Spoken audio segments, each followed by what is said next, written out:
So in this tutorial, now one other SQL interview question we're going to discuss. This is very basic one, but still I wanted to put it so that everyone know.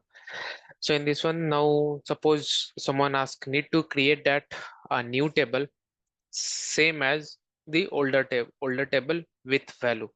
Okay, so how we will create that?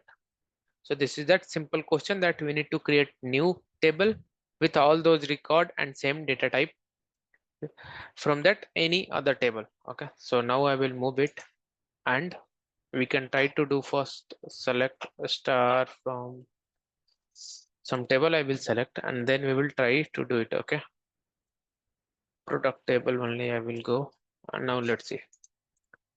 Okay, so we have some record, so now we need to create new table. So what we can go and do it, select a star. Okay, into I will put that the UCT product and then new. I will make that P also capital so that it's look okay.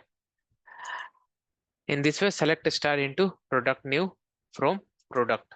Okay. If we do, we can see the 294 rows affected. So now if we try to do that, select from this table. Okay. Select a star from this table. We can see now 295 rows got created with same definition as this table. So if you wanted to explore, we can go it here and now we can refresh this table.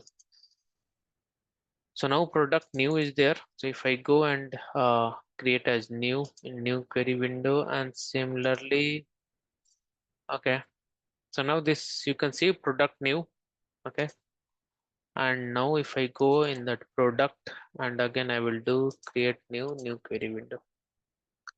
So you can see whatever there, how many tables are there, primary key and everything. It's same way it's got created, only table name is different and we have loaded all those data. So in this way, we can create that new table with record from that existing table. Okay, thank you.